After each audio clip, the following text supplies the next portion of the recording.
bahay nila. Pinapakita po sa atin ngayon para sa mga nasa radyo. Tapos, ito po yung mga anak ko. Bahay na gawa naman sa bato, pero hindi, walang finishing. Apat yung bunso, ayan Anak po. ko, ang cute ng seven mo. Ito po yung bag ng anak ko sila na nakagaling pa po ng school. Ayan, hello po. Basta yung mga bata, apat Hello, yan. hello na kayo. Hello, low na yung mga anak, yung sabi ng nanay. Ito na yung bag, nasira. Ito po. Oo nga, pinahita-hina lang. Diba? Backpack po ito na kulay itim. Na yung panahipa nga na ginamit ay kulay pula. Puro butas yung bag ng bata. Kaya pinapakita ni Criza ngayon sa atin. Ito na, bumibili na sila. Namimili na po yung bata ng bag na gagamitin sa eskwela. Nagtatanong yung nanay, anak, okay na ba? At ito nga po, may mga litrato rin pong ipinadala. No, habang namimili. Thank you po, Sir Ted, Ma'am Chacha, at kay Happy Man sa Happy Anonymous po. Thank you, maraming salamat po sa binigay niyo po. Ito na po yung mga napimili nila. May bigas, may bag, mga pambaon ng bata, gatas, tsokolate, chocolate drink. Ito na yung bagong bag ng kanyang anak, mga kapatid. At resibo din po ng total ng nagastos po nitong sina Criza Pante kung saan napunta yung 2,000 piso na padala ni Happy Man. At ngayon nasa linya pong muli si Criza. Criza, hello! Hello po, Ma'am Chacha, Sir Ted. Good morning po. Hello. Good morning po. Mm-mm. Hello po, Ma'am. At Nakita na po kita, Ma'am, sa personal, sa market po noon. talaga? Oo. Oo, kasi magtrabaho siya walang bilang picture kasi po, kasambahay. ano. Opo, hindi kaypad lang po kasi yung ano ko ng cellphone, kaya walang picture. Oo, di keypad pa daw yun, yung panahon na yun. So ano naman ang impression mo nung makita mo ng personal? Sana maayos Ang ganda-ganda po ni Ma'am Chacha, sir. Sinasabi ko sa'yo. Ganda-ganda naman Ako talaga. nasasabihan ako ng maganda. Opo. Wala naman duda. Totoo naman Ay, thank you sinasabi mo. naman. Sana walang kasunod. O, pero Sige, ito. so Criza, okay, sir. sige. Salamat na marami. Nakita namin ang iyong pinadalang video nga at totoo lahat ng sinasabi mo. Sige, so, itong anak mo na binigyan mo ng bag, no? Oo, ito yung lalaki. Kumusta naman ang kanyang pag-aaral? Kumusta mga grado nito? Okay naman po, sir. Kahit paano po. Ano po kasi sila, sir, sa mga ano po sa school, sumasali sila. Gusto po nila sumasali. Kaya sabi po namin asawa ko, sige po, panggat kaya nyo pagtansyahin po yung grade tsaka yung ano sa school activity. Okay. Kaya po namin susuportahan po. Okay. Itong 11 anyos, anong grado na? Grade 5 po. Okay. Itong 5 years old, nag-aaral na ba ito? Opo, kinder po, sir. Okay. Ngayon, kasi nga ang ating unang naipadala sa iyo, 2,000 piso, no? Sabi ka namin, Opo. pag napadala ka ng preba, tatawag kami sa iyo ulit. Oh. Ngayon, ano ba ang kailangan mo diyan para mas umunlad naman ang inyong kabuhayan? Hindi. Sa totoo po talaga, sir, kasali po kami sa 4Ps. 2 years pa lang po. Tapos, yung nakukuha ko po doon, yung iba po sa mga bata, tapos yung iba po kasi, sa bahay namin. Kasi po, bago po kami nakasali ng 4Ps is, anahaw lang po talaga yung dingding namin. Tapos, yung kawayan po ba? Ngayon po, kahit paano, yung mga haligi namin simentado na, tapos po yung iba, hollow block na po. Kasi po, yung binibili lang po namin, hollow block na po saka bakal, semento. Kasi po, yung graba po, is libre naman po. Kinukuha lang namin po sa daanan ng baha. Oo, sa ilog. Opo, sa ilog po. Oo. So, ngayon, ano ang kailangan mo, Criza? Gusto ko po sanang matapos na yung bahay para po yung makukuha ko man sa nasa bata na po lahat.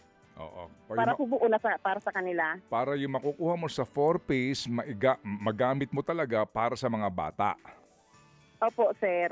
Okay, sige. Kasi So, nahahati po. oo. Meron ka bang estimate dito sa, ano ba bang gagawin? Mga pader ninyo? Ano pang papagawa mo? Yung po kasi sa kabilang namin, wala pa po kasing harang na pader yun. Pa lang po yun eh. Plywood. Opo. Yun na lang po yung aasintadahan. Dalawang dalawang space. Hindi ko pa po alam kung magkano. Opo. Kasi yung asawa ko lang po yung gumagawa niyan. Pag wala po siyang trabaho, pinapagawa po. Opo. Okay. So, kumbaga, home improvement itong ating project dito Opo. kay Krisa. Ipapaayos mo Opo. itong portion na natitira para nga malagyan na ito ng pader. Okay. Wala ka pang estimate Opo. ngayon, Krisa, kung mga magkanong kakailanganin natin? Wala pa po, sir. Hindi ko po pero tanongin ko po muna, sir, kung asawa ko magkano magagastos. Sige, sige. Okay. Sa akin lang kasi kami naman ay hindi nagmamadali din.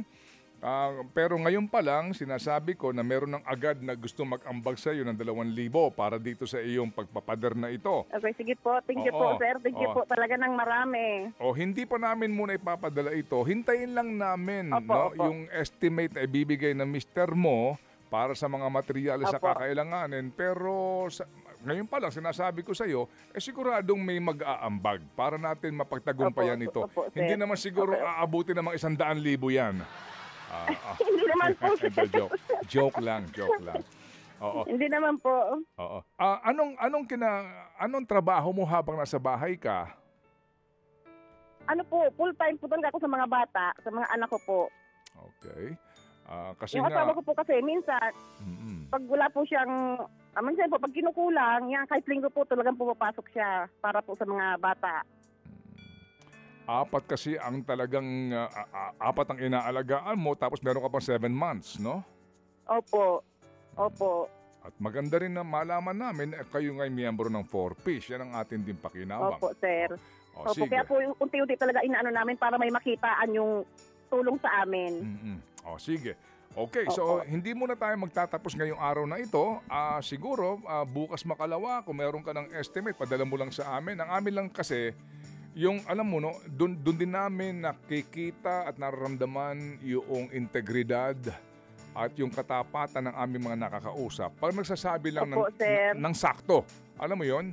Oo. Kumbaga, Opo, opo. hindi nagsasamantala doon din sa mga Opo, gustong sir. tumulong sa nangangailangan. Siguro naman kung ikay nanonood sa amin, meron ka na rin mga nakita na nagpabubong, nagpaayos ng mga pader. Hindi ba? Opo, sir. Meron. Opo, sir. Araw-araw po ako nanonood. Kaya nga. So, ito'y maganda rin pagkakataon para matulungan ikaw ng aming mga tagapakinig dito na nag-aabang lang ng pagkakataon para makapag-share ng blessing ika nga. O sige, so Krisa, hindi Opo, pa tayo opo. tapos. Opo, sir. Pero ngayon pa lang, meron ka ng 2,000 hawakan lang namin muna ito. Opo. Sige po. Thank you po. Thank you talaga ng marami, sir. Sige, so abangan namin ang iyong pagpaparamdam kung magkano kakailanganin nyo. Okay? Opo. Sige, Sige po. so ulitin Krisa, salamat na marami. Opo, Thank sige you. po.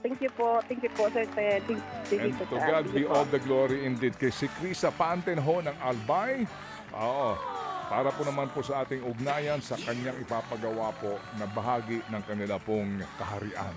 Mga kapatid, brothers and sisters, saan ka pa? Dito na tayo sa totoo. Dito na tayo sa True FM. Mga kapatid, mag-subscribe and follow po kayo sa social media accounts ng True Network PH. Yan po kami. Hanapin nyo lang True Network PH, Facebook, Instagram, YouTube, TikTok, and podcast. Mapa Apple or Spotify man yan, mahahanap nyo kami. Lahat ng mga napapanood at napapakinggan nyo po sa programa, nasa social media accounts namin yan. So, paano mga kapatid? See you sa social media!